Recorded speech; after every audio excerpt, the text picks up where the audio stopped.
feedback on the games coming up. We're now joined by Mike Boynton, the head basketball coach at Oklahoma State, who I said this before and I'll say it again. He could and should have gotten some votes for Coach of the Year for just how he handled this year and how his team kept plugging away. Mike, thanks for your time with Paul, Craig, and David. I know it's tough because the tournament starts tonight. How did you and how proud are you your players continued to grind away all the way through the last second of your season? Well, first of all, thanks for having me, and thank you for those words. It was really all about those kids. My mission as a coach and our mission as a staff, is we got the news about the 1st of November was we were going to make sure we gave everything we could to these kids because they deserved it from us, because it felt like everything that they wanted had been taken away from them before they even really got out the blocks. So we made a commitment as a staff to just pour everything we could into our guys and give them the best chance to have success. And what was already going to be a challenging season because of our schedule and the league we play in, but then to know that you're going to go all the way through the season and no matter how much success you have from a wins and losses standpoint, you really would be irrelevant this time of year. So I'm really proud and thankful for the kids we had in our program, for my staff, for our fans for sticking with us because they continue to show up. But I'm certainly thankful that this part of it is behind us and look forward to moving on without having to worry about it. What did you learn about your kids not only in the moment right after they got the news, but just in plugging along through the season and being a thorn in everyone's side in the Big 12? Yeah, I mean, I was pretty convinced that we had tough kids in our program. There was not a shadow of a doubt in my mind, as we wrapped up things, basically winning against two of the toughest teams in the league defensively in Iowa State and Texas Tech to finish the season. That those guys were mentally, physically, spiritually, socially, really, really tough guys. And I'm glad I was able to go to battle with them every day and certainly know that even our seniors that are moving forward will learn from this and be better for it. I hate that they had to go through it, particularly our seniors who won't have another opportunity to compete in college basketball. But I'm thankful that because of the guys we had went through it with that group. Do you feel like this next team, next year's team, is going to be chomping at the bit when the time comes to start preparing, knowing that, hey, now it's our turn to get back into the postseason and build off of what we did when we didn't have that opportunity? I really do. I really think there'll be, not that we need motivation to want to get into the tournament, but they'll certainly not even having the opportunity to fight and have to be eliminated by another team. I had a difficult year my second year, but we went to the conference tournament and there was hope, right? You get hot, maybe somebody gets injured, maybe you make a bunch of threes one day and you can kind of control your own destiny. Well, that wasn't the case for the team, and certainly look forward to next year's team having that opportunity to make sure that their play on the court is what determines their fate at the end of the year. How much does it hurt, Mike, you're not playing today? Oh, it just hurts me to my core. I'm not sure that anybody loves college basketball or what March Madness means as much as I do. I love having our teams be able to play their best basketball. We've shown that as a staff we can get guys to play better as the year goes along, and to just not even be able to make that trip up to Kansas City and like I said, have one of the other 9 really good teams have to beat us to eliminate us from contention. Really, really stings. Certainly something that I'm not excited about. Don't look forward to having to watch, but I'm also happy for my, colleagues that'll have a chance to go out and fight for a conference tournament championship. And, I'll certainly be paying attention. Mike Boynton, head coach at Oklahoma State, with us on Sikkim 365 Radio. Coach, you have a point guard named Isaac Likely, who every time I've watched him, I don't know if I've seen a kid who rides the wave of a hot streak better and doesn't – look, the game against Baylor, that shot at the end of the game, I mean – I said that's going in. He is one of those guys that is for any opponent just terrifying because he can just lock in at any time. What's it like to coach him, and where does his fire burn like that, where he is insanely mature and when he gets hot like that? Well, he's just a really, really competitive kid. He wants to win at everything. You will not win an argument with Isaac Likely about anything. He just won't let you. I mean, and even if you beat him in something that you keep scoring, he'll justify how the game isn't quite over yet. And that's just kind of how he's wired. He really cares defensively about, taking pride in being one of the best guys on the court. And all his life, he's been a winner. He's a winner in high school. He came here and he helped us navigate this program for the last 4 years through a lot of adversity. And I hope he's walking away from our program with his head held high, that his legacy will be one of a really competitive guy who was unselfish as a teammate and really put our team in position to really build something worthwhile moving forward. Coach, you guys had the big win over Baylor earlier in the season. They got you the second time around in a very close game that was a big-time fight. But what did you see from the Bears over the course of your two meetings, just kind of following along with them throughout the season? Obviously, injuries have played a role, but what did you kind of see through what Scott Drew was able to do to get them into a good position here at the end? Well, I'll tell you this. When I think we were up 6 or 7 points at halftime of our game in Stillwater just a couple weeks ago.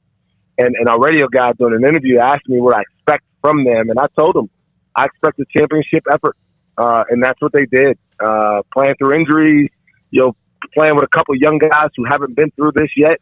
Got a Hall of Fame coach on the sidelines, a great staff, and some kids who have really understand now what winning at the highest level takes.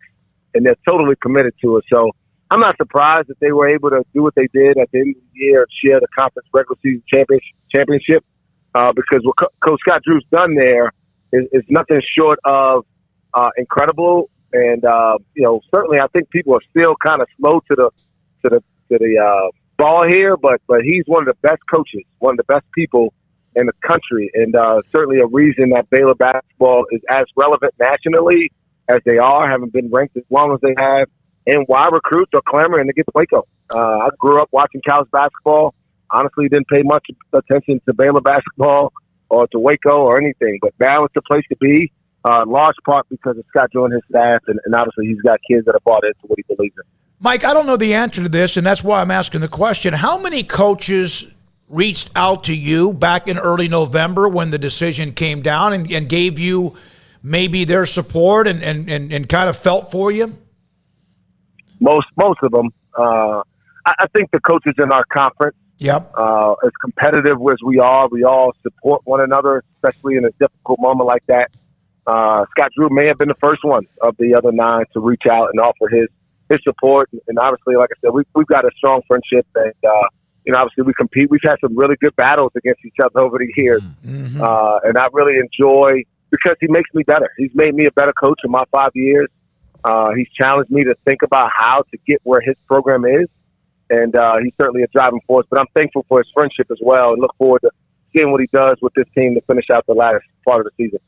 Mike, you grew up you're a New Yorker, you're from Brooklyn. That is kind of one of the cradles of basketball. How did that form you as a coach, being in a basketball city like that? Well, I tell people all the time, the thing that has helped me the most, especially in a league like I'm in now, is if you weren't competitive, you had no chance.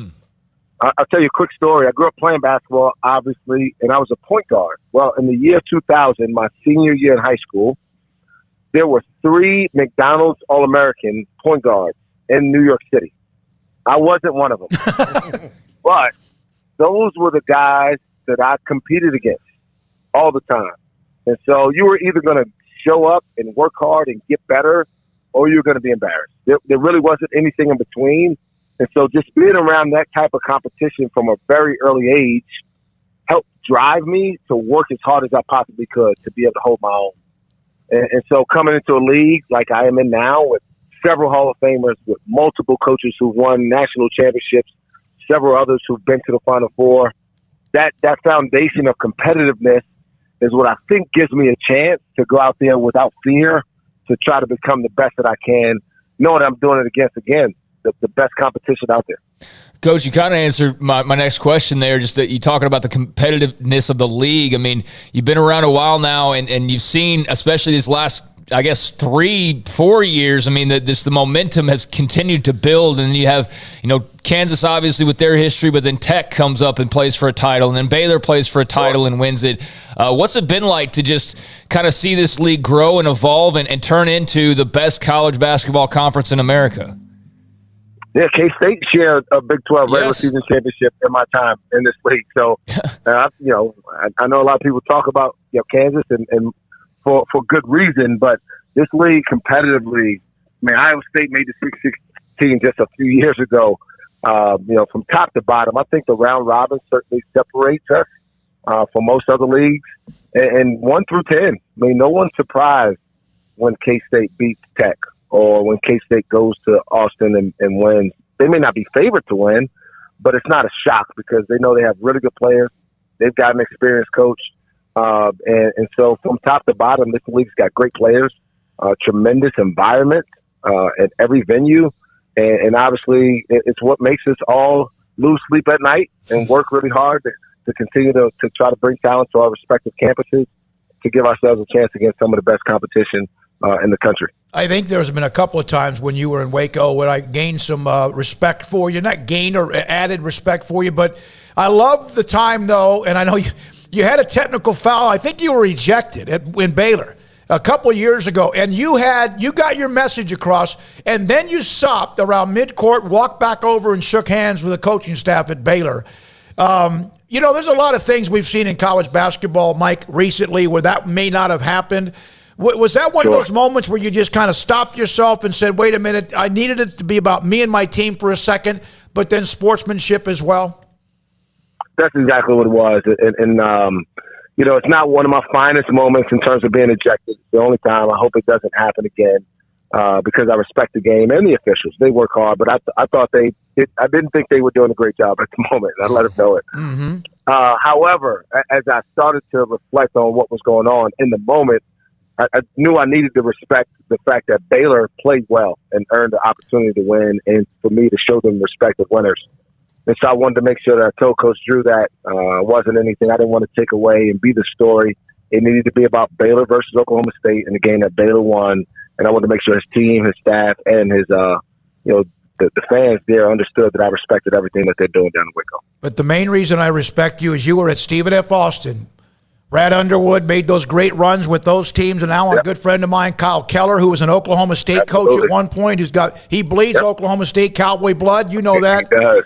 Man, that's a run. He won a Coke championship this year in the regular season. So you were a part of that as well, for those who may not know that. Yeah, Brad's a tremendous coach, and obviously he's built a champion again, a winner up in Champaign, doing a great job. And so that experience for 4 years, because I worked with him all 3 years. He was the head coach at Stephen F. Austin. We had some great success together, and then worked with him, his year here at Oklahoma State, and we had some success getting to the tournament back in 2017. Tremendous person, great coach, obviously a program builder, and that experience really helped prepare me to be, as prepared as you can be, right? Until you got to sit in that chair and make those decisions under that pressure. To be ready to take on these challenges that I have in front of me. So I'm thankful for all the guys I worked with, and certainly Brad's up near the top of that list. Would you be surprised if anybody won tonight? Not tonight, a Kansas State, West Virginia play-in game, but would it surprise you at all if somebody else from around the conference, not at the top, just got hot and won that thing in Kansas City? No, not at all. And so much of it, you don't know who's really healthy this time of year. Obviously, people try to keep that stuff under wraps as much as they can. And then some teams get healthy this time of year. Maybe have been resting guys. Nigel Pack's one of the guys you kind of got to worry about. He can get 35, 40 points on you and help carry his team. Mm-hmm. Isaiah Brockington, who did it against us from Iowa State, can get 30 points. Bryson Williams from Texas Tech can carry his team. Certainly Flagler, and if Eldrick Cryer's healthy, Kinjo, those guys can get going. I think what I really like is the young guys, the two forward, the two freshman kids from Baylor, Sohan and Kendall Brown. I was fortunate to work with USA Basketball this summer, so I saw Kendall Brown while he was in the trials for the 19-member team, and I knew he was going to be special. I was just hoping it would take another year. Hey, Mike, thank you. You came on last second with us, and I really wanted this segment, wanted to talk to you, wanted to tell you how much we appreciate what you represented, how you guys fought down to the very end. I mean, with the huge win against Texas Tech and what we saw both times against Baylor when you could have gone 2-0 against them as well. Appreciate you going forward, and good luck in the offseason, and thanks for being who you are. Yeah, much respect. Seriously. No problem. Thank you, guys. A lot of respect for you and what Coach Drew and Tang and Coach Brooks and all those guys are doing down in Waco. Really, really, since we're not playing, I can say I'm pulling for the Bears. Thank you. Thank you so much. Mike Boynton, great segment with him. He's just special. And thanks to Patrick Osborne for making that happen on short notice as well. That's a coach who 5 years from now, we're going to look back on this interview and be like, man, it was cool that we got to talk to him, because he's going to be wildly successful. He took us, South Carolina as a senior, went to the NCAA tournament. I'm going to mention that as a senior with the Gamecocks. It helped them, led them to the tournament his last year in college. Yeah, I mean, I know you eventually got to let somebody get off the phone, but, in a sit-down, longer setting. I'd love to dive more into just New York City basketball culture and what that was like growing up, and things like that. But yeah, much respect for Mike Boynton, and sucks for them that they're not playing in this tournament. But they gave Baylor all they could handle in their meetings this year, as you said, and I think they'll be they'll have a little extra pep in their step next season when they get this opportunity to actually go out and play in the postseason. They were 15-15. They lost about 4 or 5 games, obviously, in non-conference, Xavier and a few others, Houston.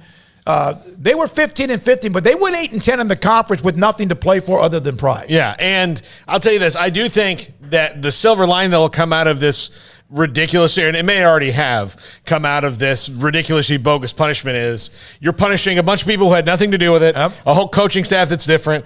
All this is, gone. All the things that happened had nothing to do with Mike Boynton and these players exactly. So you're punishing them for something they had nothing to do with, and the NCAA can go, well, that's just, what did we do here? No, and they are talking about that. Yeah. That committee with Dr. Livingstone of Baylor, president's on it. They're discussing how they can move forward with that, and perhaps not have others get hurt by things that were happened or what happened previously. And about the only way you could do that probably is by either stripping prior things, which I don't like that either, or just massive fines, fines that hurt. I mean, how the hell else do you do it? I mean, that's the question, and that's why they're obviously figuring it out, trying to figure it out, because, it's not – there's no exact perfect way to try and punish somebody, especially when there's so many moving pieces on any given year. So that's tough, but hopefully it works out, for them ultimately, that this was just a rock in the pathway, and they can go about their merry journey and play in postseasons from next year on. And who knows how Baylor closes out, if Likely does make that long 3 at the buzzer that would have won both games against Baylor at that game in Stillwater. When we come back, Mack Rhodes joins